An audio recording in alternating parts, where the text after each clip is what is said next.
Bonsoir et bienvenue sur Europe 1. C'est le début du week-end et comme chaque soir, l'antenne d'Europe 1 vous est ouverte jusqu'à 1h au 39 21 pour vous permettre de vous exprimer en toute liberté sur tous les sujets qui vous concernent et également pour me poser toutes les questions qui vous préoccupent. Ce soir, vous serez accueillis par Quentin et Assiba avec la complicité de Philippe Chartier et Yvon qui réalisent à deux cette émission.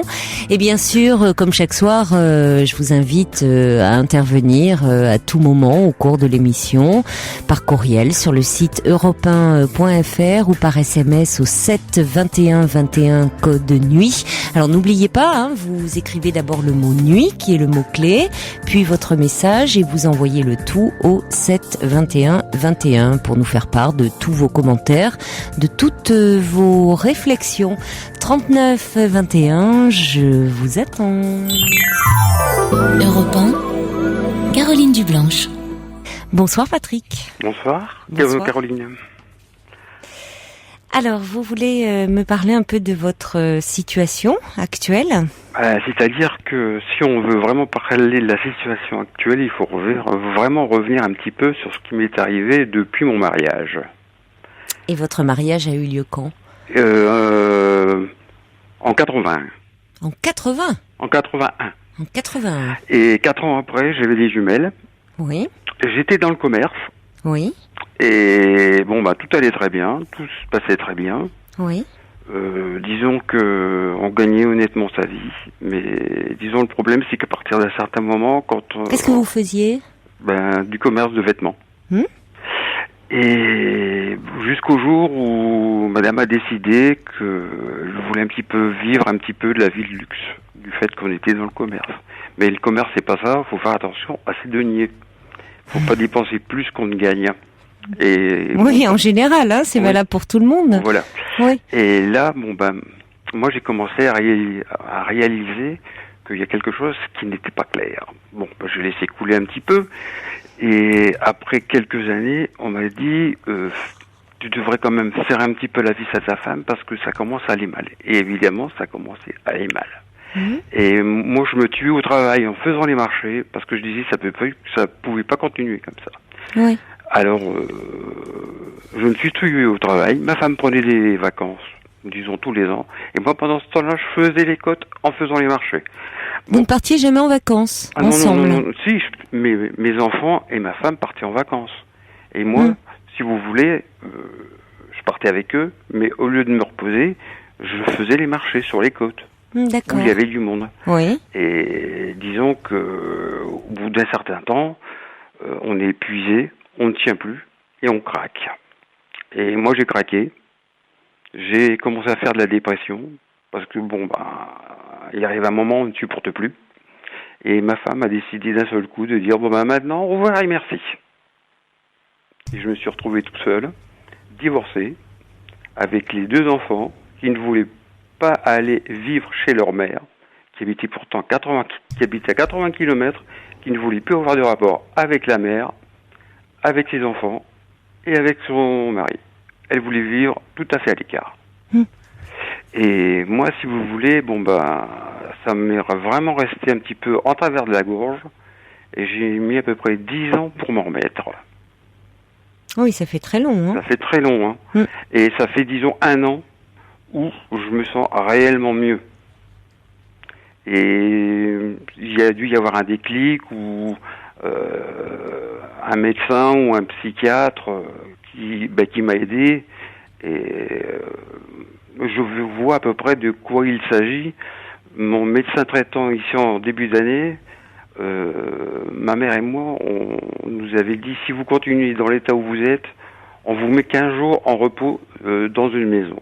Ma mère, 84 ans, n'a pas réagi. Voilà, moi ça fait tilt, tout de suite. Et je me suis dit, maintenant, il faut que je me prenne la vie en main. Maintenant, j'étais au chômage, j'étais au RMI, je vous parle franchement. Et je travaille maintenant pour ma mère, en chèque emploi service. Et j'ai pu un moment devant moi, mais au moins j'aime bien ce que je fais. prends 2 à 3 heures tous les jours pour dire de m'aérer, je me décontracte, j'arrive à faire ce que je veux, disons, dans ma journée, alors qu'avant, c'était franchement pas possible. Et en plus, figurez-vous, je suis fils unique, et en étant fils unique, on a une mère qui est franchement envahissante. Oui, puis ça doit pas être facile de travailler pour sa mère. Ah non, écoutez, je travaillais déjà pour ma mère quand j'étais jeune dans le commerce, et maintenant je travaille... Vous avez repris son commerce ? Voilà. Ah oui. Et mon père, entre deux, est décédé en 92. Ma mère, après, est partie à la retraite. Et bon, moi, j'ai tenu encore quelques années comme ça. Je crois que la mort de mon père m'a quand même pas mal secoué. Et en 99, là, ça a été le clou, le divorce et tout, quoi. Et maintenant, j'estime que, je commence à m'en sortir. Je vais mieux. Mes filles m'invitent après-demain à Disney. J'ai dit oui, parce que je dis il faut que je sorte. Et j'ai pris la décision par moi-même, une fois de temps en temps, sans en parler même à ma mère, de dire je prends 2 heures, 3 heures, je sors dans un café, ou je vais me promener pour dire de m'aérer et de me changer les esprits. C'est indispensable. Oui, et vous prenez du plaisir à cela. Exactement. Oui, c'est important. Et je côtoie même des jeunes de 22, 23 ans. Oui. Je vais vous avouer, franchement, j'ai peut-être 54 ans, mais je suis peut-être plus dynamique qu'eux. Oui, vous retrouvez de l'énergie. Voilà, exactement. C'est pour ça, moi, quand j'ai écouté hier votre émission, le monsieur dont la femme s'est suicidée, je dis, moi, si vous voulez, j'en étais arrivé à un moment pratiquement à ce stade. Oui, Jean, qui nous parlait de son épouse. Son épouse qui est décédée. Moi, si vous voulez, Qu'est-ce qui vous a retenu, alors, finalement ? Qu'est-ce qui a fait que... Mes enfants. Vos filles. Ah oui. Parce que je vais vous dire franchement, ça s'est passé comme ça. J'étais sur la 3e marche d'un escalier. J'avais une corde auto autour du cou. Je m'étais accroché à une barre métallique, comme dans les magasins. J'étais prêt à lâcher, mais j'ai réfléchi. Ah oui, vous êtes allé jusque-là. Si vous voulez, c'est complètement idiot. Moi, je dis la vie, elle est trop belle pour être vécue. Vous vous sentez mieux aujourd'hui, en tout cas. Vous avez une perspective d'avenir devant vous. Exactement. Et c'est parce que je suis obligé de m'occuper de ma mère actuellement, qui va très mal, si vous voulez, qui a des problèmes neurologiques. Alors, il faut s'en occuper pratiquement tous les jours. Quand on arrive à 84 ans et qu'on a des problèmes de santé et qu'on a encore un fils, le fils, qu'est-ce qu'il fait ? Il est obligé de s'en occuper. Oui, c'est lourd quand même pour vous. Lourd. Ah oui, et d'ailleurs, j'ai fait des demandes d'APA pour me faire aider, parce que sinon, je ne pourrais pas continuer longtemps comme ça. Oui, ça vous laisse finalement même le temps libre, vous êtes obligé de le voler. Vous dites, vous ne dites pas, vous inventez des prétextes pour. Vous ne dites pas à votre mère, par exemple, que vous allez dans un café, non. alors que vous en avez parfaitement le droit. Mais c'est comme si vous ne vous l'autorisiez pas. Exactement. Écoutez, je vais vous dire franchement, ma mère va se coucher à 8h, à 8h30 elle dort, et c'est là que je peux faire ce que je veux, quoi. Mais oui, je comprends, souffler, bien sûr. Voilà. Oui. Et c'est une chose, si vous voulez, qui maintenant se produit de plus en plus, et j'espère que tout ça va peut-être réfléchir certaines personnes qui ont peut-être des problèmes également psychologiques et qui sont peut-être passées par là. C'est pour ça, tout n'est pas perdu. Oui, vous revenez de loin, c'est ce que vous voulez nous dire. Ouais. Ça a été tous les problèmes se sont mis ensemble. Là, ça a fait boule de neige et ça a été très difficile de vous en sortir, quoi. À un moment. Ça a été franchement une galère. Et en plus, comme j'étais dans le commerce et que je me déplaçais pour aller faire les marchés. Qu'est-ce qui fait que vous n'avez pas continué ? Vous avez fait faillite à un moment disons que le problème, c'est parce que c'est ce que je vous dis, quand on dépense plus, non, pas faillite, c'est-à-dire que les dettes ont été payées, mais à l'époque, du fait que j'étais complètement au fond du gouffre, moi je ne pouvais plus continuer. Actuellement, ça me démange, si vous voulez, de reprendre le commerce. Parce que oui, c'est ça, quand vous avez cette fibre-là, vous aimez ça. Figurez-vous, j'avais 10 ans, je traînais déjà sur les marchés. À 10 ans. Et c'est pas envisageable tant que votre mère a besoin de soins. La seule solution, c'est que je place ma mère.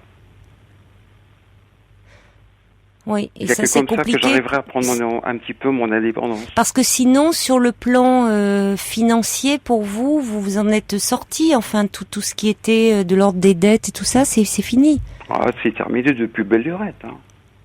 Ça, c'est D'accord, donc fini. vous pourriez, vous Moi, je pourriez pourrais. vous relancer dans Ah oui. une affaire. Même par exemple, comme maintenant, on dit qu'on lance des entreprises, des micro-entreprises. Si du jour au lendemain je décidais de me remettre là-dedans, je pourrais. Sans investir beaucoup. Ça vaut la peine d'y réfléchir quand même. Bah oui, c'est ce que je suis en train de penser. Parce que à 54 ans, c'est jeune encore pour. Bah oui, exactement. Parce que c'est vrai que c'est pas un projet très porteur à votre âge de dire voilà, j'ai un chèque emploi service pour m'occuper de ma mère. Enfin, vous voyez, Voilà. c'est un peu enfermant, je trouve.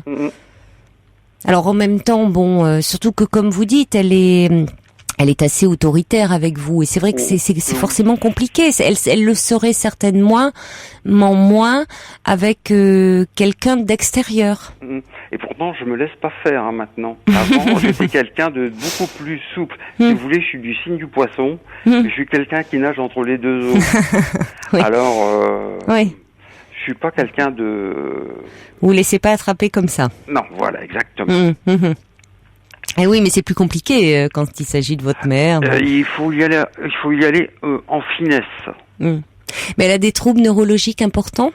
Disons que on a passé des examens ici et il y a un soupçon de maladie d'Alzheimer. Ah. Oui. Ouais, c'est embêtant. Voilà. Ou problème de dégénérescence neurologique, c'est ni plus ni moins un peu la même chose. Oui, enfin, il y a différentes formes, oui. Voilà. Oui. C'est-à-dire tout va dépendre de l'évolution. Peut-être qu'à un moment, de toute façon, même sans ce projet-là, vous seriez amené à envisager un placement dans une structure spécialisée. Exactement, parce que ça peut devenir lourd avec les troubles du comportement, peut-être de l'agressivité. Il peut y avoir des choses qui seraient difficiles pour vous à gérer au quotidien. Exactement. Même si vous n'aviez pas ce projet. Et puis, en plus, ayant un projet personnel,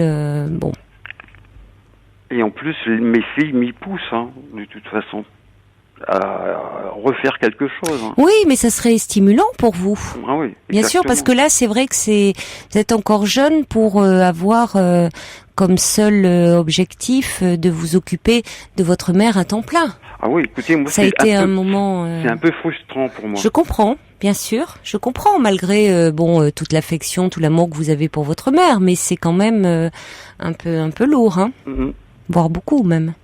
Parce que moi, j'ai un copain qui a eu la même situation que moi, qui était dans le commerce aussi, il en a bavé. Dans le commerce ? Ah oui, lui, c'était un boucher, et sa mère, elle a eu exactement la même maladie, un tout petit peu plus jeune. Oui. Et il a été obligé de la mettre dans une maison de retraite, un peu pour avoir un peu la paix, quoi, si vous voulez. Et ici, dernièrement, nous, dans notre coin, moi j'habite le Nord-Pas-de-Calais, il y a si vous voulez, il y a une maison de retraite qui est spécialisée un petit peu dans ces maladies-là. On les accompagne jusqu'au bout. Oui, ça c'est important. Oui, en plus ils ont parce que c'est mieux qu'il y ait une structure spécialisée quand même. Voilà, pour les personnes qui ont ces troubles-là. Donc ça mérite d'y réfléchir, de voir avec le neurologue qui la suit, avec son gérontologue. Enfin, si elle en a un, vous voyez, ça vaut la. Non, si vous voulez, c'est tout à fait au stade primaire. C'est le début, si vous voulez. C'est le début. Alors après, tout dépend de l'évolution, parce que parfois ça peut, heureusement, chez certaines personnes évoluer très lentement, chez d'autres, malheureusement, évoluer assez vite. Tout dépend, c'est-à-dire que c'est pas, vous dites vous-même, il peut y avoir des sortes de dégénérescences qui ne sont pas la maladie d'Alzheimer. Il faut vraiment faire le point avec le neurologue qui suit votre mère. Il n'y a pas encore eu disons, de véritables diagnostics. Mais de toute façon, Patrick, au-delà de cela, au-delà de l'état de santé de votre mère, il ne faut pas que vous sacrifiez, votre vie personnelle. C'est-à-dire que vous pouvez être présent pour votre mère, l'entourer du mieux que vous pouvez, sans pour autant lui sacrifier votre vie personnelle. Ça, je sais que c'est une chose que je ne dois pas faire. Non, parce que ça serait pas bon pour vous. Je suis en train justement de me libérer de tout ça. Oui, parce que vous allez mieux. Parce que j'étais dans un étau, quoi, si vous voulez. Évidemment, il vous a fallu régler beaucoup de choses. Ah oui. Et ça, mes filles ont des copains qui m'ont connu au départ et qui me connaissent maintenant. Oui. Et ils disent c'est plus le même bonhomme. Qui vous ont connu quand vous étiez en pleine dépression, en pleine, oui. Et maintenant, qui me connaissent, maintenant, disons, où je me suis bien remis, ils me disent, c'est plus du tout ça. Ah, mais ça transforme complètement une personne, la dépression. Ah ouais. Même physiquement, d'ailleurs, même physiquement, parce que déjà, certaines personnes prennent beaucoup de poids, lors d'une dépression, ou d'autres en perdent, mais c'est plutôt en général. Vous aviez perdu du poids, vous? Moi, si vous voulez, j'avais pris un antidépresseur. Et puis, moi, si vous voulez, j'ai pris du poids, mais avant de faire ma dépression. Parce que, figurez-vous, sur les marchés, moi, je me nourrissais un petit peu à la va-vite. Et oui. J'étais monté jusque 107, 108 kilos. Et après, quand j'ai commencé à faire ma dépression, j'ai, pour ainsi dire, rien perdu, rien repris. Mais après, petit à petit, en reprenant un petit peu des activités, j'ai commencé quand même de faire un peu de sport. Je suis pas resté les deux pieds dans le même sabot. J'ai essayé de faire des stages même dans le commerce. Et vous avez toujours été très actif, très courageux dans votre vie. Actif, mais j'ai eu une coupure d'une dizaine d'années où je me suis vraiment senti très mal dans ma peau. Mais même physiquement, même le visage, souvent, quand on est en dépression, il y a plus d'expression, c'est un visage très figé. Ah non, on n'a pas envie de rire, non. Sourire. Non. Parce que maintenant, si, au contraire, pour moi, c'est un plaisir. Bon, écoutez, en tout cas, là, je vois un petit SMS qui arrive qui dit bravo à ce monsieur, belle leçon de courage. Et puis, Ribouldingue aussi qui dit quel courage de la part de Patrick, chapeau. Donc, ça montre que la dépression, on s'en sort. On s'en sort de toute façon si, premièrement, on est aidé par les médicaments qui sont une béquille, plus ou moins, pour nous aider. Et deuxièmement, il faut vraiment s'en sortir moralement et en vouloir. Bien sûr. Donc réfléchissez peut-être à ce projet que vous avez, voir comment vous pouvez le mettre en place, parce que ça aussi c'est important d'avoir des projets. Ah ouais. Et moi j'avais même des projets de reprendre quelque chose, même un commerce, même autre que le vêtement, parce que oui, à quoi vous pensez? Soit dans les fleurs ou autre chose, quoi. Mais quelque chose, si vous voulez, qui pourrait me remettre un petit peu au contact des autres. Il faut y réfléchir et puis commencer peut-être à prospecter, à voir. Et moi, figurez-vous que moi, à partir du moment où j'allais mieux, j'avais commencé à envoyer des CV, des lettres de motivation. Mais ma mère, en voyant ça, elle dit « Ah non, tu arrêtes et tu vas t'occuper de moi. » Mais mais c'est normal. C'est le piège. Oui, mais c'est normal. C'est-à-dire que c'est rassurant pour elle, que ça soit vous. Donc il faut pas lui demander il faut pas attendre d'elle son consentement. Vous ne l'aurez pas. Ah non, Patrick. Je le sais très bien. Vous ne l'aurez pas, elle. Bon, c'est une dame âgée. C'est rassurant de savoir que vous êtes là pour elle, mais comme vous dites, elle est un petit peu, elle peut être un peu autoritaire vis-à-vis de vous. Mais c'est pas elle qui peut décider de votre vie et de vos projets. Voilà. Donc, et c'est une femme, figurez-vous, c'est une femme qui a toujours eu 2 hommes à ses pieds. Son mari et moi. Eh oui, elle continue. Elle continue. Elle continue, mais ça c'est aussi à vous de ne pas vous laisser faire. Voilà, c'est ce que je suis en train de faire. Maintenant que vous allez mieux. Bon, bon courage en tout cas, Patrick, dans vos projets. Et puis peut-être que vous nous rappellerez, je l'espère, quand ça sera mis en place. Ah exactement. Moi, ça me ferait si je peux annoncer des bonnes nouvelles comme ça un petit peu et écouter aussi des bonnes nouvelles de certaines personnes qui ne vont pas très bien. Moi, je vous dis, ça m'a touché, cette personne qui a pas réussi à résister et qui s'est supprimée, quoi.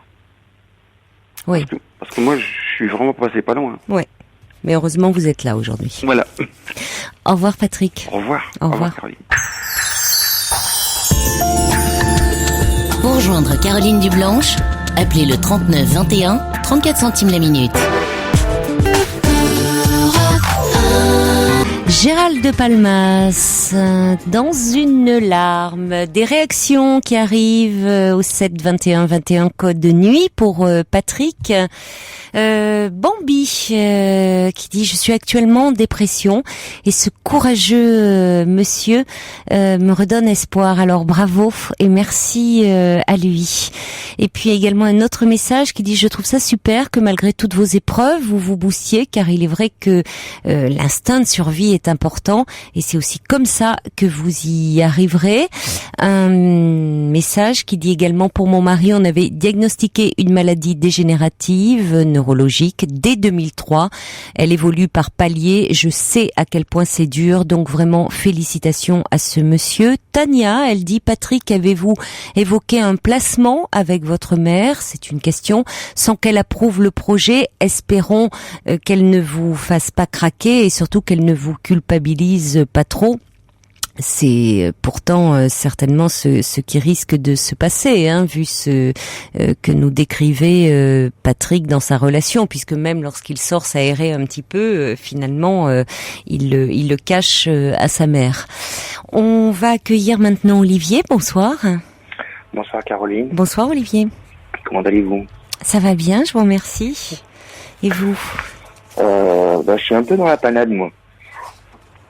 J'ai un souci avec mon fils, je suis un peu inquiet. Oui. Il a quel âge votre fils? Il a 8 ans. Il a 8 ans, il a une histoire médicale assez compliquée, puisqu'il est né avec une malformation cardiaque, qui a été résolue, il a été opéré, bien opéré. Dès la naissance? Il a subi une première opération dès la naissance, oui, et après à 23 mois. D'accord.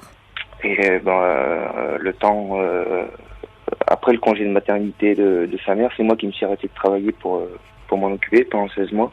Oui.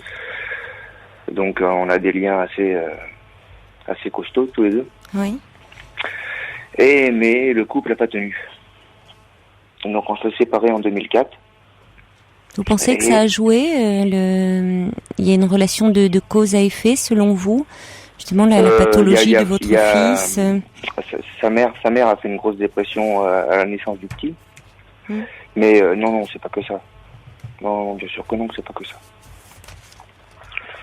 J'avais aussi ma part de responsabilité là-dedans, bien sûr. Donc, ce qui m'amène ce soir, c'est que les histoires qui ont suivi, elle a répété le même schéma qu'avec moi. Julie a aussi 2 grandes sœurs d'un premier mariage. Et alors attendez, qui votre ex-femme? Mon ex-femme, je comprends pas. Qui a 2 grandes sœurs d'un premier mariage? Mon fils. Votre fils? Oui. D'un premier mariage de qui? De vous? Non, de sa mère. Oui. Non, moi j'ai que mon fils. D'accord. Donc j'en étais où? Alors, vous me disiez que votre fils a 2 grandes sœurs d'un premier mariage et que votre femme répète... Ouais, c'est les histoires qu'on suivi ont toutes très très mal terminé, et notamment en 2008 où elle m'a fait 3 tentatives de suicide. Elle vous a fait? Oui, elle nous a fait parce que à l'époque j'étais pas très loin de chez elle. J'étais resté... Et vous étiez déjà séparés? Oui, on était séparés, oui. Donc j'ai pu l'aider et puis récupérer les filles et puis mon fils, le temps qu'elle se recadre. Un mois après ça, elle s'est remise avec quelqu'un. Ça a duré, et là, elle vient de se séparer il y a 2 jours, et ça repart comme la première fois. Le souci, c'est que je ne suis plus sur place. J'ai eu un accident du travail en 2006 et j'ai dû m'expatrier en Auvergne. Oui. Où je suis en train de me reconstruire professionnellement parlant. Oui. Bon, c'est une bonne chose pour vous. Oui, parce que j'en avais besoin. Oui. Et là, je sais pas trop quoi faire pour aider mon gamin. Il veut plus me parler déjà. Pourquoi ? Depuis, je sais pas trop. Jeudi, il était pas à l'école. Il est resté parce que la dispute s'est passée mercredi soir. La dispute avec qui ? Avec son compagnon. Mais je sais pas, parce que vous passez de votre fils à votre ex-femme, donc c'est un peu difficile de mais vous moi aussi, suivre. C'est parce que je suis pas clair aussi dans ma tête là. Je suis un peu sous le choc et j'ai un peu la trouille. Sous le choc de quoi ? De ce que j'ai déjà vécu avec mon ex-femme et de ce qui s'est passé en 2008. Vous êtes séparés donc avec elle depuis 2004, hein ? Voilà, oui, ouais. Donc vous êtes sous le choc de ces tentatives de suicide en 2008. Ouais. Oui, mais vous semblez, c'est ce qui m'a frappé dans votre mail, vous en parlez effectivement comme si vous étiez presque encore, pas ensemble, mais comme si vous vous sentiez éminemment responsable d'elle. Alors là, je sais pas quoi vous répondre. Non, pas forcément de me répondre, c'est le sentiment que j'avais en lisant votre mail. Elle m'a un peu raconté son histoire à l'époque et c'est pas drôle quoi. Et donc ça certainement pour qu'elle en arrive à un tel désarroi. Donc puis je veux pas rentrer dans le jeu de lui en vouloir mais là c'est à mon fils que je pense et alors pourquoi vous êtes préoccupé en ce moment ? Qu'est-ce qui vous préoccupe en ce moment ? Qu'il arrive quelque chose à mon enfant. Quoi, par exemple ? Sa mère boit. Ce que j'entends dire, c'est qu'elle s'en occupe pas tant que ça. C'est plutôt ses sœurs qui lui font faire ses devoirs, qui s'occupent de lui. Et moi, j'ai alerté les assistantes sociales. Je me suis fait rien, ça n'a rien résolu. J'ai alerté le juge aussi, j'ai rien obtenu. Quel juge ? En 2008, c'est le juge pour l'enfant que j'ai interpellé. D'accord. Il vous a reçu ? Non. Vous lui avez fait un courrier ? Oui. Vous n'avez pas eu de suite ? Non. Vous avez appelé le greffier ? Non. Ah oui, il faut peut-être relancer un peu parce qu'ils sont débordés, les juges pour enfants. Non, et puis... Et pourquoi n'avez-vous pas demandé la garde à ce moment-là ? Quand la rupture s'est passée, j'avais pas la force de le faire. Ce qui m'importait, c'était juste elle est partie du jour au lendemain avec les enfants et... Vous étiez trop bouleversé par la rupture ? Ouais. Ce qui m'importait, c'était de voir mon fils, quoi. Je savais qu'elle faisait une erreur, mais non, j'ai pas eu la force de me battre. Oui, mais aujourd'hui, si vous êtes inquiet pour lui, bon, alors vous dites que la mère aurait un problème avec l'alcool depuis. Elle avait déjà ce problème-là quand elle était avec vous ? Oui. Sauf que moi, j'avais supprimé les bouteilles d'alcool à la maison. Oui, mais enfin ça résout pas le problème, hein. Eh ben non. Parce que quand quelqu'un veut boire, on a beau supprimer les bouteilles, vous savez. Elle buvait pas. Elle buvait pas quand on était ensemble ou à certaines occasions. Oui. Enfin. Et à chaque fois, ça se passait. Elle supportait pas l'alcool. C'est après. Mais est-ce qu'elle continue ? Qui vous dit qu'elle continue ? Par exemple, qui vous dit qu'elle s'occupe pas bien, qu'elle s'occuperait pas bien de votre fils, que ça serait ses sœurs qui s'en occuperaient ? De qui avez-vous qui tient ces propos ? C'est le compagnon dont elle s'est séparée en 2008. Le jour de la séparation, m'a averti par téléphone. Oui.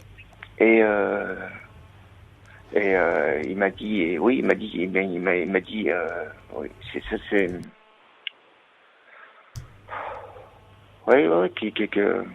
qu'elle était débordée, quoi. Et, oui, mais en même si temps, elle passe son temps de toute façon à se disputer sans arrêt, ça, je sais pas. Ben c'est pas clair, hein. En même temps, si c'est le compagnon qui vous appelle, il peut être dépité par une rupture et dire pique-pendre sur elle, hein. Vous voyez, c'est un peu curieux qu'il vous appelle et est-ce que ses propos sont fiables, hein? Bah, le dernier m'a appelé aussi hier et il m'a dit quasiment la même chose. Et puis bon, j'ai vécu, je suis parti que l'an dernier de là où on vivait. Oui, mais alors pourquoi réagissez-vous seulement maintenant? Parce que vous êtes à distance, donc vous vous préoccupez maintenant. Parce que vous ne pouvez plus être à côté. Justement, voir pallier les manques. Je me suis posé la question et je pense que si je réagis maintenant, c'est que parce que quand nous étions dans le même département, j'étais peut-être encore trop proche. Et là, non, j'en ai marre, quoi. Marre de quoi? Marre que mon enfant grandisse avec ces histoires-là. Bah, vous pouvez à ce moment-là, peut-être aujourd'hui, en demander la garde, hein. Il est toujours possible que ça peut évoluer au fil du temps. Vous pouvez demander une enquête sociale, après tout. Je sais pas, auprès de qui il faut que je m'adresse. Auprès du juge aux affaires familiales. Ouais, j'ai une très mauvaise expérience du jugement. Pourquoi? Bah, je vous dis, j'ai mal vécu la séparation et. Bah, vous semblez l'avoir mal vécu, oui, mais en même temps, vous ne pouvez rien faire sans un juge. C'est un juge qui ordonnera la décision, hein. Je sais, oui, le problème qui se pose aussi, c'est qu'actuellement, donc je vous dis, je suis en réinsertion professionnelle et j'ai pas encore de domicile et j'ai pas encore de travail, donc c'est un peu délicat. Oui, mais après il y a une sécurité matérielle, mais contre une sécurité affective. Si l'enfant, l'enquête sociale montre qu'il y a un danger moral lorsqu'il est chez sa mère. Voyez, après tout, c'est pas parce que alors vous n'avez pas de domicile, mais vous logez bien chez quelqu'un. Je suis dans un foyer parce que je suis en stage là actuellement d'action préparatoire au projet. Ah oui, ça c'est compliqué parce faudrait quand même que vous puissiez héberger votre fils. C'est prévu, hein, je vais pas non plus rester dans le foyer. Oui, donc éventuellement, le temps de la procédure, ça serait possible que vous puissiez l'accueillir. Ça peut se discuter, hein, tout ça. Ouais, je me sens pas. Enfin, oui, j'ai une très mauvaise expérience de. Oui, mais en même temps, ça ne peut que passer par là, hein. Ouais, je sais. Ça, c'est à voir avec un avocat, voir le juge aux affaires familiales et qui peut réviser le mode de garde. Bon, à ce moment-là, il y a une enquête sociale qui peut être demandée, effectuée, et où on voit un petit peu ce qu'il en est. Ce qui me fait peur, en fait, c'est que je voudrais pas que cet enfant soit placé. Parce que, justement, pour l'instant, j'ai pas de domicile. Mais on n'en est pas là, hein. On n'en est pas du tout là. D'abord, rien n'a été demandé pour le moment et pourquoi serait-il placé? Parce que peut-être que la situation n'est pas aussi dramatique que ce que vous pensez chez sa mère. Sa mère peut avoir une vie sentimentale compliquée, une difficulté à avoir une stabilité dans sa vie sentimentale sans pour autant, si on retirait à chaque fois les enfants dont les parents ont du mal à avoir une stabilité amoureuse, ils seraient nombreux dans ce cas-là, hein. Bon, ouais, donc c'est la manière dont ça se passe. On peut se quitter sans problème, mais là, ça prend des proportions. Oui, mais vous ne semblez pas remis de cette rupture. Dans quel sens vous dites ça? Moi, ce qui m'a frappé dans votre mail, c'est vous revenez beaucoup sur l'histoire, enfin vous sans décrire l'histoire de votre ex compagne, mais vous parlez de ces répétitions dans le cadre amoureux. Après tout, c'est son histoire à elle. Hein. Malheureusement, vous en avez fait les frais. Mais vous voyez, ça c'est son histoire à elle. Ce qui compte aujourd'hui, ce que vous dites d'ailleurs aussi dans votre mail, c'est votre fils. Voilà. Mais qu'elle soit en difficulté dans sa vie amoureuse, vous l'avez subi et ça semble compliqué aussi pour vous. Qu'elle soit. Que ça semble compliqué. Vous semblez avoir du mal à vous remettre de tout ça aussi. Et pourquoi votre fils ne veut plus vous parler aujourd'hui? Eh bien, je l'ai eu au téléphone.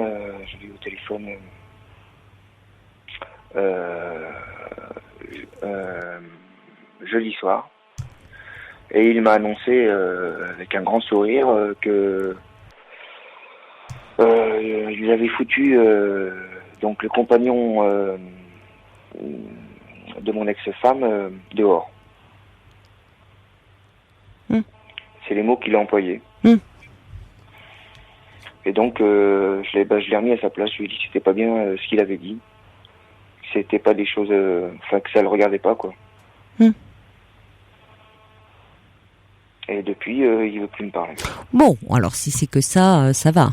Non, c'est pas grave, ça m'inquiète pas trop. Oui, non, c'est pas grave parce qu'effectivement, là vous avez bien fait, c'est-à-dire que c'est pas à lui de mettre le compagnon de sa mère dehors, mais il réagit en petit homme, qui ne veut pas, et puis il était fier de vous le dire, comme s'il avait bien fait. De dire, tu vois papa, aucun homme ne peut approcher maman. Il s'attendait peut-être à ce que vous le récompensiez, et au lieu de ça, il se fait réprimander, donc il est un petit peu perdu. Bon, on aura une réaction après le journal de minuit, donc je vous propose de ne pas raccrocher, Olivier, et comme ça on en parlera ensemble, d'accord? À dans quelques minutes. À tout de suite.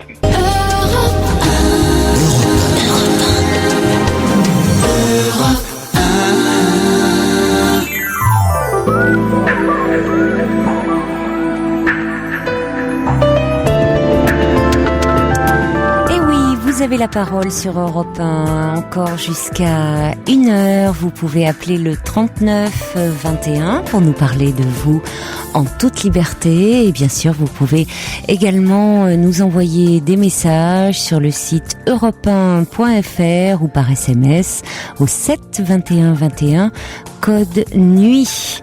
Hélène nous a envoyé justement un petit mail pour Patrick, qui était le premier auditeur, en disant « Moi aussi, je m'occupe de ma mère âgée et c'est très lourd, mais il ne faut pas pour autant sacrifier votre propre vie », dit-elle à Patrick. Dans un autre registre, le Trublion dit « Ah, Quentin est là ce soir, je m'en doutais. Moumoun, c'est le chat, n'arrête pas de ronronner comme un fou depuis tout à l'heure. Il faut dire qu'il adore Quentin. Il me le disait encore tout à l'heure en faisant sa lettre au Père Noël. Cette année, grosse commande de souris et de peluches. Pour ça qu'on n'a pas Petite Souris qui nous envoie de mails. Elle se cache quand elle sait que Moumoun est à l'écoute. Et puis Marie Toutoul dit « J'ai commencé à faire ma déco de Noël. » Vous vous y prenez tôt, ma chère Marie. Elle dit « Si Georges pouvait m'aider un petit peu, ça ne serait pas de refus, et comme ça je l'inviterai pour le réveillon. » Georges n'est pas là ce soir, mais il a un mot d'excuse, il a une journée demain, paraît-il, très très chargée. Je ne sais pas de quoi il s'agit, mais il m'a prévenu 2 jours à l'avance, ce qui est pour Georges, exceptionnel. Habituellement, il va marauder comme ça et il ne dit rien. Mais ma chère Marie, à mon avis, le réveillon, il va le passer avec sa maman. Donc si elle écoute l'émission, ça va pas du tout lui plaire, votre invitation. Tiens, en parlant de réveillon, hier, il y avait Clémence qui réagissait sur le témoignage d'Amandine, qui disait qu'elle se retrouvait toujours toute seule le réveillon depuis qu'elle était séparée. Et elle dit, Clémence, séparée depuis le 2002, je passe tous mes réveillons seule. Noël aussi, depuis l'an passé. Cette année, il en sera de même. Alors je me console en pensant à tout l'argent que certains dépensent pour une soirée, cette soirée du 31 qui n'est pas forcément réussie. Voilà, il suffit de se dire que ce n'est pas si triste. Et d'ailleurs, je ne le suis plus triste. J'écoute Europe 1, nous dit Clémence. Écoutez, j'espère que vous serez à l'écoute le soir du 31, parce que nous serons là et nous passerons la soirée ensemble, je l'espère, ma chère Clémence. Voilà, et puis il y a Manuela qui avait démarré l'émission hier avec nous, qui voulait remercier vraiment tous ceux d'entre vous qui l'avaient encouragée. Elle dit donner de la reconnaissance. Elle dit c'est vraiment ce qui me manquait. Alors Manuela dit merci pour tout et j'espère pouvoir m'endormir avec vous encore pendant longtemps. Nous on espère avoir de vos nouvelles, ma chère Manuela, prochainement, et espérons que ça ira un petit peu mieux et qu'il y aura moins de poids sur vos épaules. Voilà, on va tout de suite retrouver Olivier. Olivier, vous êtes là. Alors Olivier, il y a des messages qui arrivent pour vous, nombreux par SMS. Il y a Pirouette qui dit battez-vous pour votre fils, lui seul doit compter pour vous. Il y a également un autre message qui dit courage Olivier, surtout pas de culpabilisation. Votre fils a besoin de quelqu'un de stable et de repère. Bon courage pour tout. Annie dit vous paraissez accablé. Occupez-vous de vous pour aider votre fils. Dominique dit il est urgent que vous vous occupiez de vous si vous voulez aussi aider votre fils. Et Pierre-Marie dit votre fils a besoin de vous malgré tout ce que vous traversez. Courage, votre amour à tous deux peut vous aider à vaincre bien des épreuves. Oui, c'est compliqué parce que vous aussi vous avez à reconstruire pas mal de choses de votre côté puisque actuellement vous faites une formation, c'est ça? En quelque sorte, oui. Je suis en réinsertion professionnelle suite à la Nation du Travail. Je suis travailleur handicapé. D'accord. Mais par contre, ça me fait un bien énorme. Oui. Moi, oui, j'ai trouvé un domaine qui me plaît énormément et ça va être compliqué pour rentrer là où je veux rentrer, mais c'est possible, quoi. Donc, et je me donne à fond dedans. Ça, c'est une bonne nouvelle. Déjà. Ah oui, je suis vraiment très ravi pour ça. Ouais. Ah oui, c'est déjà important de pouvoir évoluer dans un domaine qui vous plaît. Ah oui, j'ai mis du temps pour y arriver, mais là j'ai trouvé. Ouais. Mais vous voyez, par rapport à vos craintes concernant une éventuelle enquête sociale, tout ça c'est très positif, Olivier. Parce que bon, actuellement, vous pouvez effectivement vous dire je suis dans une situation précaire, mais c'est provisoire et ça montre que oui. Ce qui s'est passé en 2008, j'ai vu dans l'état dans lequel ça a mis mon fils, quoi. Quoi c'est tentative de suicide. Oui, mais moi, vous revenez là-dessus. Mais bien sûr que c'est très...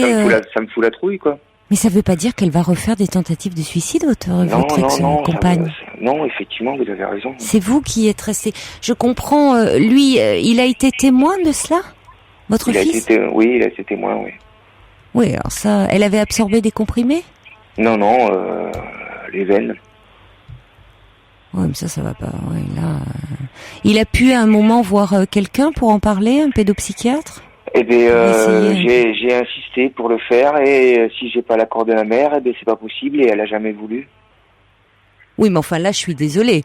Étant donné le contexte. Moi, j'en ai parlé aussi aux assistantes sociales et j'ai rien pu faire. Oui, mais alors là, il y a quelque chose qui n'a pas fonctionné. Parce que un enfant qui assiste à une tentative de suicide d'un des parents Et c'est important qu'ils puissent s'exprimer autour de cela. Et quand on voit que finalement c'est le parent qui a fait cette tentative de suicide, qui s'oppose après au fait que l'enfant puisse aller en parler avec un psy, c'est d'autant plus aberrant. Donc vous voyez, ça devrait pas... Alors là, il y a vraiment quelque chose qui n'a pas fonctionné. Parce que d'abord, le parent lui-même devrait être pris en charge psychologiquement. Et puis, le fait même qu'il s'y... dans le téléphone, je vous entends pas bien, là. Vous avez des interférences dans le téléphone, ça vient pas de chez nous. Effectivement, D'accord. j'entends que ça sonne chez vous, qui est un petit... J'entends plein de voix aussi. Ah, ça ne vient pas du tout de chez nous, hein. D'accord. Non, ça ne... Il y a peut-être un problème dans votre téléphone, mais je peux vous assurer que là, ça marche bien. Oui, là, ça marche mieux, oui. Voilà. On va accueillir Camille. Bonsoir Camille. Bonsoir Caroline. Bonsoir Olivier. Bonsoir Camille. En fait, je suis un peu comme Olivier, on entend des voix par derrière. Ah, vous entendez des voix dans votre radio? Non, là ça va mieux. En fait, moi j'avais deux petites remarques à faire par rapport à ce qu'Olivier disait. Déjà par rapport au coup de fil la conversation qu'il a eue avec son fils. Je pense que pour moi la description de son fils, quand il dit qu'il a jeté dehors le compagnon de sa maman, je pense qu'au-delà de ça, c'était finalement dire à son papa, tu vois, le réconfort.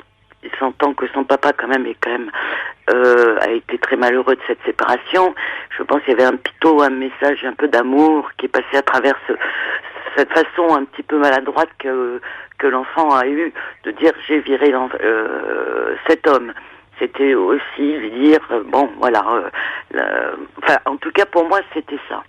Et la deuxième chose, c'est que cet enfant a deux demi-sœurs avec qui il a évolué depuis un certain temps, et je pense qu'actuellement c'est peut-être mieux, tant qu'Olivier n'a pas encore de stabilité, qu'il reste et qu'il évolue avec ses deux grandes sœurs qui peuvent être là pour le soutenir s'il a des soucis, et puis il a un environnement qu'il connaît bien. Et de l'arracher de cet environnement, même si tout n'est pas rose, c'est peut-être pas forcément le moment.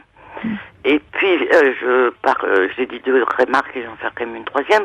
Oui. C'est que vous avez tout à fait le droit, par contre, de demander à la psychologue scolaire, parce que moi je l'ai fait pour un de mes enfants, que votre enfant soit vu par la psychologue scolaire. Je l'ai demandé, j'en ai fait la demande ce matin à la maîtresse. Voilà. Et la maîtresse m'a encore dit que si elle n'avait pas l'accord de la mère, c'était pas possible. Alors moi j'ai eu le problème, c'est-à-dire que la maîtresse envoie un petit mot à la maman. Si la maman répond pas, on dit qu'il dit rien consent. D'accord. Donc si la maîtresse n'a pas de réponse de la maman, ça veut dire qu'elle consent. Donc en ces cas-là, la psychologue scolaire est tout à fait dans son droit d'intervenir pour parler un petit peu avec votre enfant. D'accord. Oui, parce que par exemple, dans ce que nous décrit Olivier de son fils qui donc a été témoin d'une des tentatives de suicide de sa maman, le fait que ça n'ait pas été parlé, élaboré, c'est quand même très problématique. Voilà. Alors, est-ce qu'elle s'est opposée ou alors elle a dû avoir peur, elle s'y oppose catégoriquement, quoi. D'accord. Elle veut pas qu'il voit un psychologue. Et puis il y a une autre solution, c'est de demander un suivi éducatif. Et ça, c'est quelque chose qui se fait beaucoup plus rapidement au niveau du tribunal au tribunal d'enfants. Une mesure d'AEMO, une action éducative en milieu ouvert, vous voulez dire, Non, Camille? C'est pas ça. C'est que le suivi éducatif, c'est-à-dire que l'enfant va être convoqué avec ses parents, avec la maman et le papa, et y avoir une discussion. Et ensuite, l'éducateur va faire un rapport au juge des enfants. Et ensuite, le juge d'enfants va voir s'il y a lieu ou pas d'intervenir.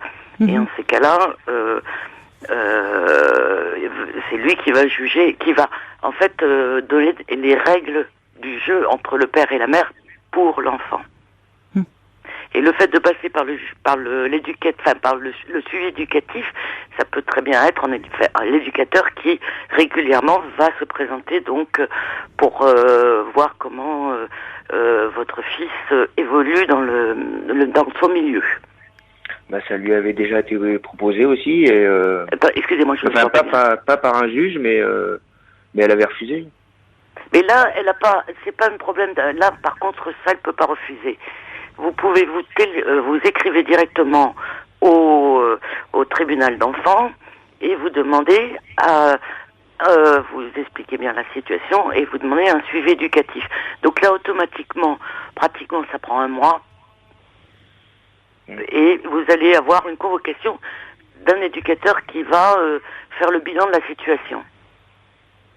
D'accord. Voilà. Et ensuite, lui va transmettre au juge des enfants ce qu'il a entendu.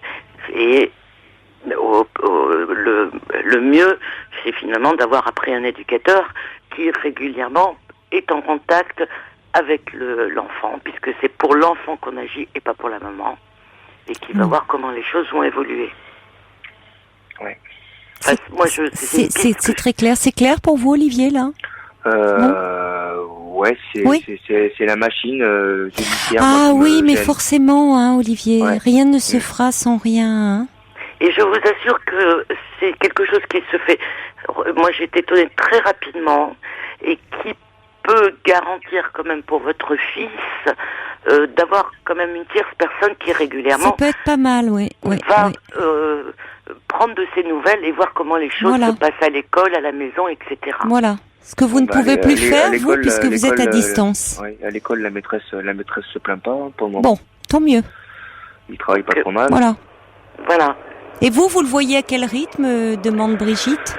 Mais le plus souvent possible. C'est-à-dire forcément, pour les vacances. Pour les vacances. J'ai réussi à m'arranger jusqu'à présent pour l'avoir cet été, pour l'avoir l'été, pour l'avoir les dernières vacances là. D'accord. À Noël, sa mère veut pas que je le prenne. Oui, mais vous voyez, ça ne va pas. Donc vous dites, oui, vous avez très peur de la machine judiciaire, je reprends votre expression, mais du coup, vous êtes soumis au bon vouloir de la mère. Alors que finalement, s'il y avait un juge, eh bien elle serait comme vous, quand les parents n'arrivent pas à s'entendre ou quand il y en a un qui veut être dans un peu la toute-puissance. On a un jugement déjà établi. Hein. Bah oui, mais donc c'est pas à elle de décider, de dire moi je veux pas. Vous avez les mêmes droits que la maman. Hein. C'est pas à elle de dire je veux, je ne veux pas. Et puis je pense que, si je peux me permettre, c'est que même pour votre fils, c'est très important qu'il sache qu'il y a des règles dans la vie. Oui, exactement. Et que les règles, elles ont été établies par la loi et par un juge. Donc il y a les années paires, les années impaires, ils vont à Noël chez le papa, et il faut que ce soit respecté pour que l'enfant puisse avoir des repères. C'est peut-être aussi pour ça qu'il veut pas me parler, mon gamin, parce que je lui ai dit que je le prendrais quand même à Noël. Oui, non. Alors que lui voulait rester avec sa mère. Et de toute façon, vous allez organiser un Noël, faire quelque chose avec lui, et puis très rapidement, il sera très heureux d'être avec vous. Mais bien sûr. Oui, comme à chaque fois. Mais bien sûr, il est tiraillé entre les deux, là. Il y a la maman d'un côté qui met de la pression, vous, bon. Et puis, un enfant de 8 ans ne peut pas décider, on lui donne trop de responsabilités, là.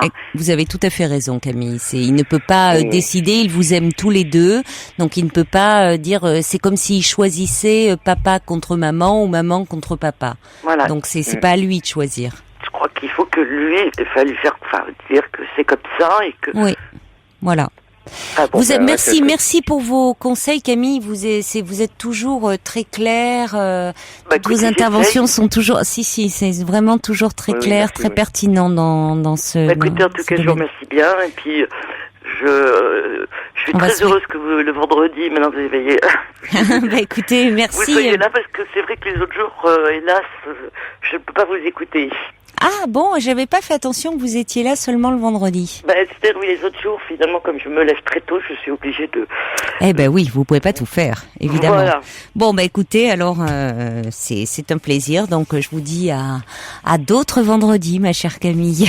Écoutez, je vous remercie, bon courage pour Merci. Olivier. Et Oui. puis, je crois qu'il faut qu'il comprenne bien qu'il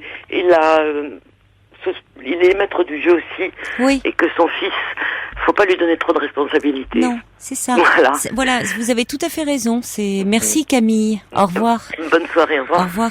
Voilà, Ouais, on vous souhaite bon courage et c'est vrai que plus il y aura un cadre bien construit, plus ça permet à l'enfant c'est-à-dire que c'est pas lui qui décide, et décider c'est terrible parce que c'est comme s'il devait faire un choix et ça c'est très culpabilisant. Oui, mais le cadre, je peux pas le mettre tout seul. Non, vous ne le mettez pas tout seul. Et justement, il y aura des gens autour de vous qui vont vous aider à mettre le cadre. Ça ne doit pas être seulement entre vous et votre ex-femme. C'est ce qu'on essaye de vous dire. Que parfois, la justice, ça a aussi du bon pour ça, quand c'est un petit peu compliqué. Bon courage, Olivier. Merci, Caroline. Au revoir. Au revoir.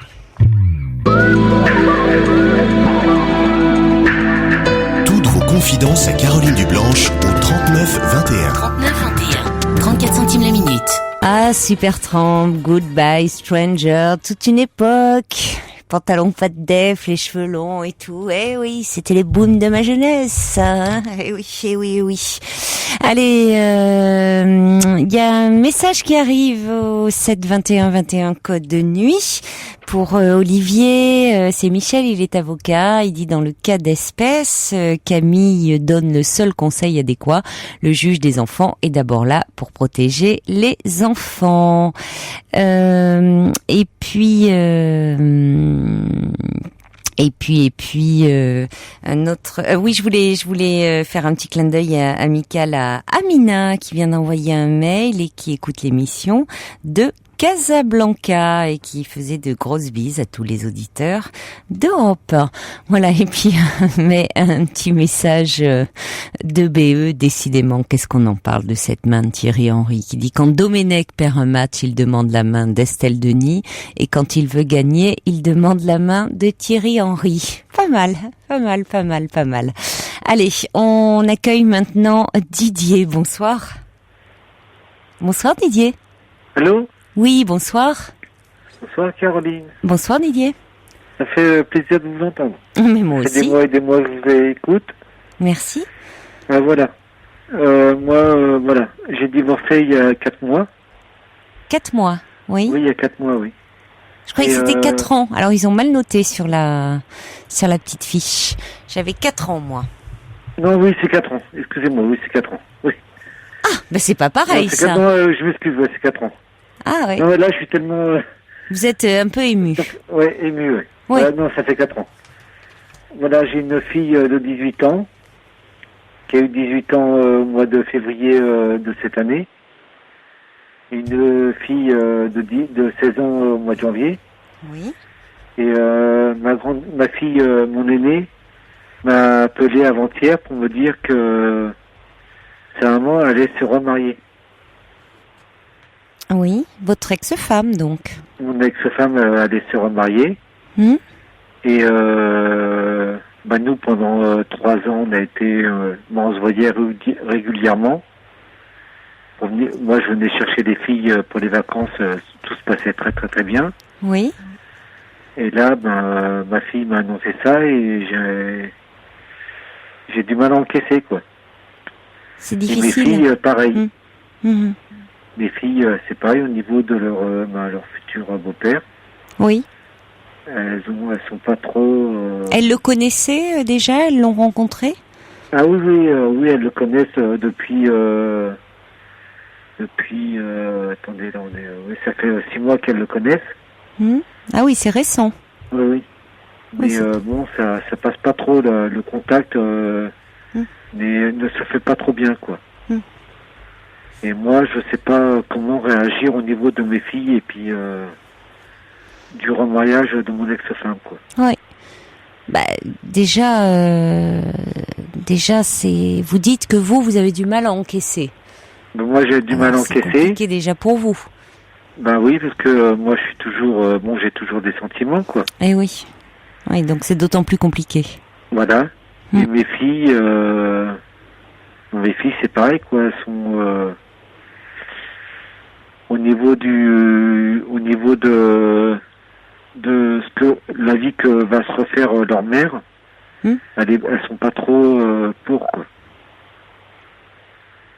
Parce qu'elle elle voudrait en fait qu'on recolle un peu, qu'on se remette ensemble, quoi. Oui, mais ça ne sera pas possible. Oui. Bah ça, je sais de toute façon, oui. Hein, c'est bon. Ça, je sais très bien que ça se fera pas. Et c'est au niveau de mes filles. Moi, j'ai peur qu'au niveau, mes filles, que ça les perturbe au niveau de leurs études et puis leur vie à elles, quoi. Enfin, pour l'instant, au niveau de leurs études, quoi. Vos filles s'y feront, j'ai envie de dire, Didier. Hein. Ce sont une jeune femme, une jeune fille. Ouais. Ce qui est compliqué, c'est plus, c'est pour vous, et vos filles doivent aussi vous protéger. C'est le rêve, vous savez, de tous les enfants. Hein, souvent, quand les parents se séparent, de les voir à un moment revenir ensemble. Bon. Oui, ça, je sais, oui. Hormis quand les parents, il y avait vraiment et encore parfois, mais enfin des problèmes de maltraitance, des problèmes, voyez, graves de violence. Bon, quand c'est pas le cas, souvent ils espèrent au fond que peut-être un jour le couple va se reformer. Donc certainement, en plus vos filles vous sentent affectées par cette séparation, doivent savoir que vous avez toujours des sentiments pour leur mère. Donc vous faites bloc un peu tous les trois contre cet intrus là qui est dans la vie de votre ex-femme et qu'elle va épouser. Oui. Donc au fond la question elle est plus de dire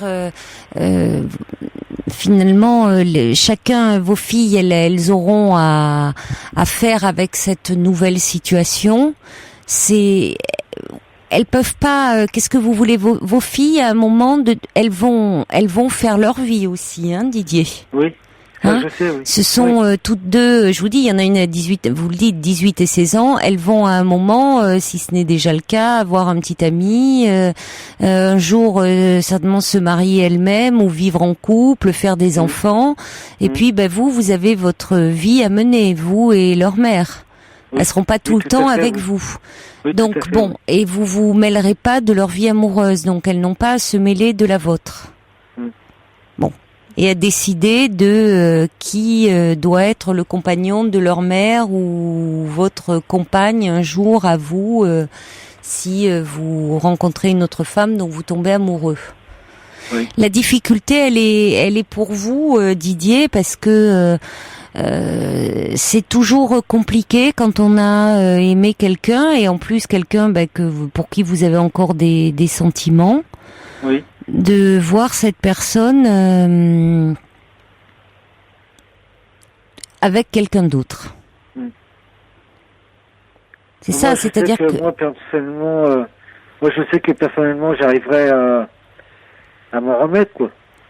C'est au niveau de mes filles, j'ai l'impression qu'elles acceptent pas et... Mais je crois que c'est un faux problème, Didier. Oui. Vous essayez de revenir sur vos filles, moi je reviens à vous. Moi, de toute façon... Vos filles, elles vont s'en remettre, Didier, parce que vos filles, elles vont construire leur vie. Oui. Elles vont avoir leur vie de jeune femme. Vu que c'est ma fille aînée qui m'a annoncé ça... Mais oui, ça a dû vous faire un choc. Voilà, quoi. Ça a dû vous faire un choc terrible. Moi, ça m'a fait un choc. Oui.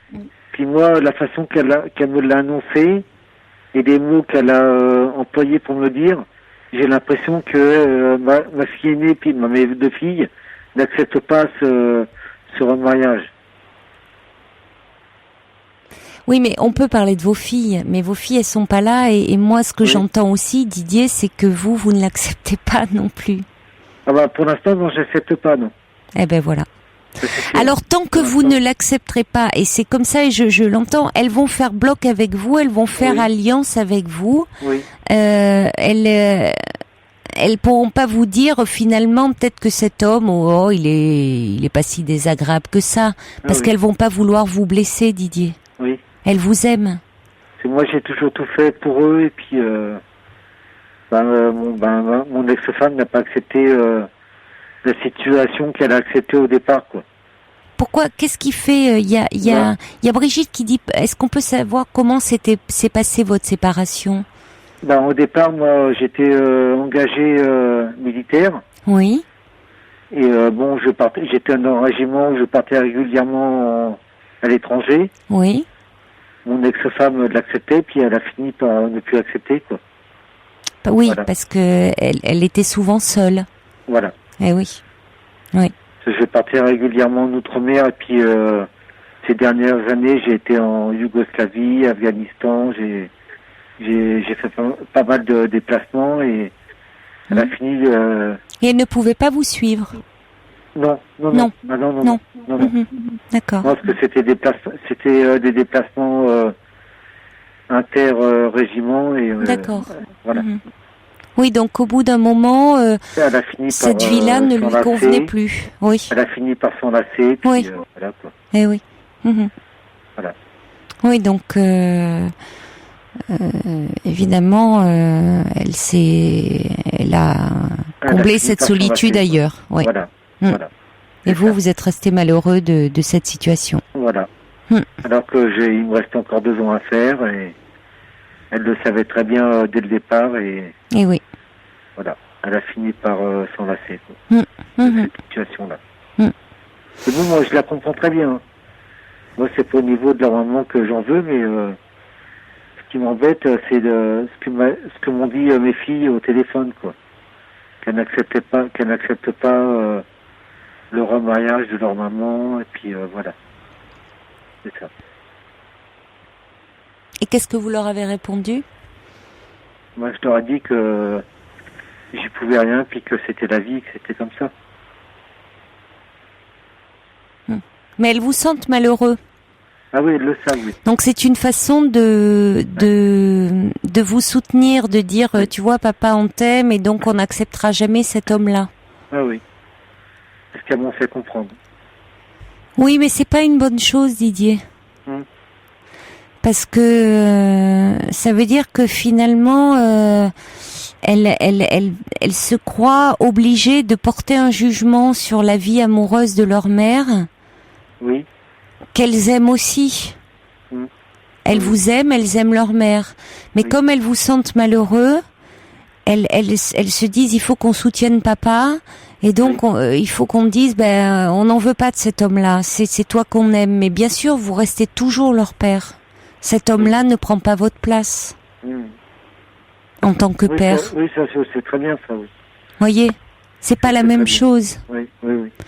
Et vous, ce qu'il faudrait, Didier, c'est peut-être vous faire aider pour que vous arriviez un peu à ce que cette séparation vous fasse moins souffrir. À arriver un peu à vous détacher de votre ex-femme, à arriver un peu d'indifférence. Oui. Pour ne pas rester comme ça dans ce chagrin. Oui, et pour ça, il faudrait qu'elle arrête de m'appeler aussi. Pourquoi elle vous appelle? Elle m'appelle régulièrement pour me dire que... m'a demandé de mes nouvelles, et puis pour me dire que je lui manque, et puis qu'elle voudrait bien que je revienne, et voilà, quoi. Et c'est ça que je ne comprends pas. Elle me dit des mots comme ça alors qu'elle va se remarier. Et ça, je ne comprends pas du tout. Mais elle vous a appelé... le dernier appel remonte à quand? Elle m'a appelé le week-end dernier. Pour vous dire que vous lui manquiez et... que je lui manquais, qu'il faudrait que je passe pour venir voir les filles, et puis voilà. Mais ce qui est curieux, Didier, c'est puisque vous, semble-t-il, vous avez toujours des sentiments pour elle, et que, au fond, vous n'espérez que ça, reprendre la vie avec elle. Qu'est-ce qui fait que, puisqu'elle vous dit que vous lui manquez et que elle a envie que vous reveniez, pourquoi vous ne l'avez pas fait à ce moment-là? Parce que le week-end dernier, je ne pouvais pas. Oui, d'accord, mais apparemment, elle ne vous a pas appelé que le week-end dernier. Oui, non, elle m'appelle régulièrement. Justement, vous avez eu plusieurs fois l'occasion de le faire. Même quand j'étais en Afghanistan, on se contactait par Internet. Ça, c'est plus difficile déjà, mais bon. Non, mais on se contactait par Internet, et tout se passait très bien, quoi. Et là, je ne comprends pas pourquoi ma fille m'a appelé avant-hier pour me dire voilà, papa, maman va se remarier. Et là, j'ai pris un coup sur la tête, quoi. Et là, je ne comprends pas. Mmh. Là, je ne comprends pas du tout. Mais ça fait plusieurs mois qu'elle vous contacte pour vous dire que vous lui manquez. On se contactait régulièrement quand j'étais à l'étranger. Ah, à l'étranger, d'accord. Ah oui. Et quand vous reveniez en France, vous n'alliez pas la voir? Ah si. Je passais régulièrement. Et alors là, il ne s'est rien passé. Et il se passait, ce qui se passe entre un homme et une femme. Et c'est pour ça que là, je ne comprends pas. Voilà. Bon là, ça faisait 8 mois qu'on se voyait pas. Donc on se contactait par internet parce que j'étais à l'étranger. Et là, quand ma fille m'annonce avant-hier que sa maman se remarie, là, ça m'a mis un coup sur la tête, quoi. Là, ça m'a secoué, quoi. Voilà. Et c'est pour ça que je ne comprends pas, quoi. Alors, est-ce qu'elle me contactait par derrière son copain, si elle en avait un à cette époque-là, que lui ne le savait pas, ou je sais pas. Bah, apparemment, vos filles ne connaissent cet homme que depuis 6 mois. Oui, bah oui. Donc peut-être que c'est un mariage assez subite. Oui, c'est subi, oui. Oui. Oui. Peut-être qu'il y a aussi une nostalgie. Je ne sais pas depuis combien de temps vous étiez ensemble, mais si vos filles ont 18... On était mariés depuis 1991. On était mariés. Oui, il y a parfois, si vous voulez, dans un couple, une nostalgie, au fond, un attachement. Comme vous dites, c'est pas tant, c'est le rythme de vie qui ne lui convenait plus. Oui. Voilà. Ben, je pense que c'est ça, oui. Mais alors qu'elle le savait au départ, quoi. C'est ça, quoi. Elle le savait. Elle le savait, mais vous savez en même temps, Didier, que entre le savoir comme ça, et puis bon, elle a quand même, vous depuis 91, elle a accepté. Vous avez eu 2 enfants ensemble, c'est pas rien, vous avez quand même vécu toutes ces années ensemble. Et puis peut-être qu'au fil du temps, c'était difficile de devoir assumer seule tout le quotidien avec les enfants, et puis sans votre présence, et qu'elle se sentait très seule. C'est possible aussi, on évolue aussi. Surtout que depuis. Vous étiez très occupé, mais elle était dans le quotidien. Voilà. Et moi, je partais régulièrement parce que je suis toujours dans un régiment qui part en Outre-mer et je pars régulièrement, quoi. Dès qu'on nous appelle, on part et... J'ai bien compris. Mais elle peut évoluer, c'est-à-dire qu'elle pouvait, et bien sûr qu'elle connaissait votre situation, mais elle ne mesurait pas forcément, et puis peut-être qu'au fil du temps, elle s'est ennuyée. Oui, je pense, oui. Oui. Bon, en tout cas, c'est comme ça. Aujourd'hui, c'est évidemment douloureux pour vous, mais c'est comme ça. Je vous lis quelques messages pour conclure. Il y a Bulle qui dit « Vos filles n'acceptent pas car elles sentent votre souffrance. Si vous montrez que vous acceptez, elles le feront aussi. » Et puis... il y a également Romanticris qui dit « Didier doit se détacher de son ex-femme. Vos filles, vous voyant plus épanouies, accepteront la situation et feront leur chemin de leur côté. Courage. » Cléa dit « Il est probable que vos filles, vous voyant malheureux, rejettent cet homme et le considèrent comme un intrus. » Donc, c'est ce qu'on dit au téléphone, quoi. Et puis Eric... Elles acceptent pas le remariage de leur maman, quoi. Bien sûr. Eric de Montpellier qui dit c'est à vous de prendre le taureau par les cornes. Si vos filles vous voient heureux, je pense que tout rentrera dans l'ordre. Et puis il y a quand même aussi le fait que certes il y a quand même vous revoyez mais vous êtes quand même divorcés, Oui, mais on se voit. Et après une rupture, normalement, chacun mène sa vie de son côté. Voilà. Quand même, et normalement. Moi, dès que je rentre en France, je peux voir mes filles, j'y vais régulièrement. Non, quoi. je vous parle de votre ex, là. Oui. On se voit régulièrement. Voilà. Pour ça. C'est ça que je ne comprends pas. Quoi. Effectivement, si vous aviez des contacts... Brigitte dit, vos contacts par Internet récents étaient-ils tendres ? Oui, il y en a eu, oui. Il y en a eu, oui. Il y en a eu. Bon, mais elle pouvait avoir une nostalgie de cette relation, mais en même temps, le mode de vie ne lui convenait pas. Ah, je pense, oui. Ben oui. Je pense qu'elle s'est lassée de mes allers-retours. Oui. Ouais. Bon, il faut que vous alliez, vous, de l'avant, hein, maintenant. Parce que rester dans le chagrin ne va pas vous aider, là. Hein. Oui, je pense. Il faut que vous alliez vraiment, que vous avanciez, vous, hein, Didier. De toute façon, vous étiez quand même séparés depuis 4 ans, et en 4 ans, vous ne vous êtes pas remis ensemble, hein. Ça a quand même un sens, ça. Non. Ça a quand même un sens. Il y a eu des passages, mais ça n'a pas été officiel. Quoi. Voilà, ça a quand même un sens, ça. Hein. Voilà. Bon courage, Didier. Je vous remercie beaucoup. Je vous en prie. Au revoir. Merci. Bonne soirée. Au revoir. Pour rejoindre Caroline Dublanche, appelez le 39 21, 34 centimes la minute.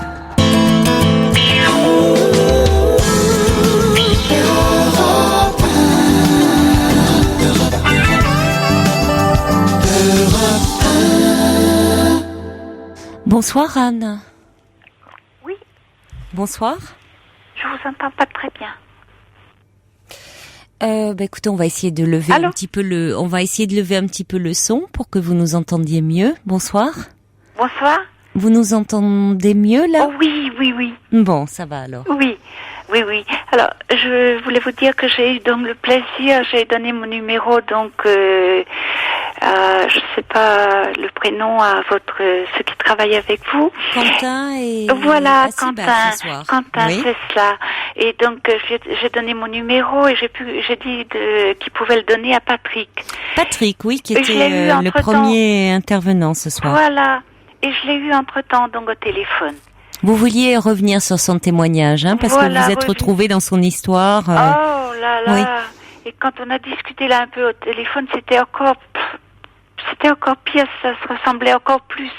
Et je lui disais, bon, je pense qu'on peut se comprendre que quand on a vécu cela, et qu'il fallait que maintenant, justement, moi je l'ai vécu pendant 26 ans, donc bien sûr les premières années, c'était pas très grave, mais après ça devient de plus en plus dur, de plus en plus pesant. Vous êtes également fille unique et vous avez consacré beaucoup de temps à votre mère qui était femme de marin. Hein, voilà. Et donc souvent seule. Voilà, et moi aussi femme de marin. Mon mari travaillait en Afrique. Ah oui. Ouais. Et là, ça a été incroyable. Elle a cru que donc, justement, comme j'étais femme de marin, j'étais là à côté d'elle, puisqu'on avait construit l'une à côté de l'autre. J'avais construit à côté de chez eux, attachés. Oui. Et comme elle était femme de marin et moi femme de marin, eh bien, ma foi, elle a cru que j'étais à sa disposition, pratiquement. Et c'est devenu comme Patrick, là, avec les années et avec l'âge, c'est devenu quelque chose d'étouffant où on peut perdre toute sa santé. Et se culpabiliser dès qu'on va quelque part, comme il disait, c'était incroyable parce que c'est ça qui m'a fait appeler quand il a dit qu'il allait pratiquement en cachette prendre quelque chose, un café, un petit. Oui. Eh ben, j'en étais arrivée là, moi aussi. Alors que j'étais, vous vous rendez compte, libre autrement. Oui. Et quand j'allais 2 fois de suite, bon, soit faire des courses ou soit faire autre chose, j'avais besoin tellement d'une bouffée d'air que j'en arrivais même à essayer de trouver des excuses. Et je lui disais donc si maintenant sa dépression, parce que après moi je suis tombée en dépression aussi, oui. parce que j'ai perdu mon mari accidentellement, et c'est là que je me suis dit mais on n'a pas profité par rapport justement à ce qu'on était toujours en train d'essayer de faire plaisir et d'être. Il faut être bien, il faut être formidable avec ses parents, il faut faire tout ce qu'on peut, mais il y a des limites. Et c'est après que je me suis rendu compte que je suis tombée en dépression avec les décès, que il faut vivre. Et s'il a, je sais ce que je lui disais, s'il a envie de travailler, même si c'est pas tout de suite, commencer à envisager, c'est déjà bien, c'est déjà beaucoup. Donc vous avez pu échanger comme ça et c'est oui. Bien tous les deux. Ah oui, alors oui. parce que vous avez des trajectoires communes, vous avez des sensibilités communes. Du coup, alors là, mais c'était incroyable. Bon, c'est formidable, c'est ce que permet aussi cette émission de pouvoir vous retrouver, partager, prolonger la discussion au-delà de l'antenne. Je sais que par exemple hier Amandine qui appréhendait de passer le réveillon toute seule, Anna a dit mais pourquoi pas Hervé a appelé en disant moi ça fait 10 ans que je le passe avec mon chat. Il y a un groupe qui se constitue pour le 31, là c'est assez rigolo. Donc bon moi j'aime bien quand la discussion se poursuit comme ça au-delà de l'antenne et que vous pouvez c'est vous qui l'a faite c'est vous qui appelez, qui pouvez vous contacter après et échanger au-delà de l'antenne parce que vous avez envie de partager vos expériences et voilà. C'est rare à l'heure actuelle de pouvoir. Oui, malheureusement, c'est vrai. Il n'y a pas tellement d'endroits où on peut comme ça échanger. Il y a beaucoup Internet, mais je trouve que la voix, ça remplace pas cette proximité de la voix quand même, cette chaleur. Oui. Parce que là, on était dans des détails. C'est quand même bien. Bon, je suis ravie, Anne, que vous ayez pu comme ça partager avec Patrick. Merci beaucoup qu'on ait pu se parler. Et vous aussi, vous êtes vraiment... Merci d'y participer. Je vous embrasse. Au revoir Anne, à bientôt. Au revoir. Passez un très beau week-end, une très belle fin de nuit à l'écoute d'Europe 1. Dans quelques instants, vous allez retrouver Taratata. Je vous embrasse, je vous souhaite une très belle nuit. Et il est 1h déjà, l'heure des informations avec Rémi Ferreira. Bonsoir Rémi.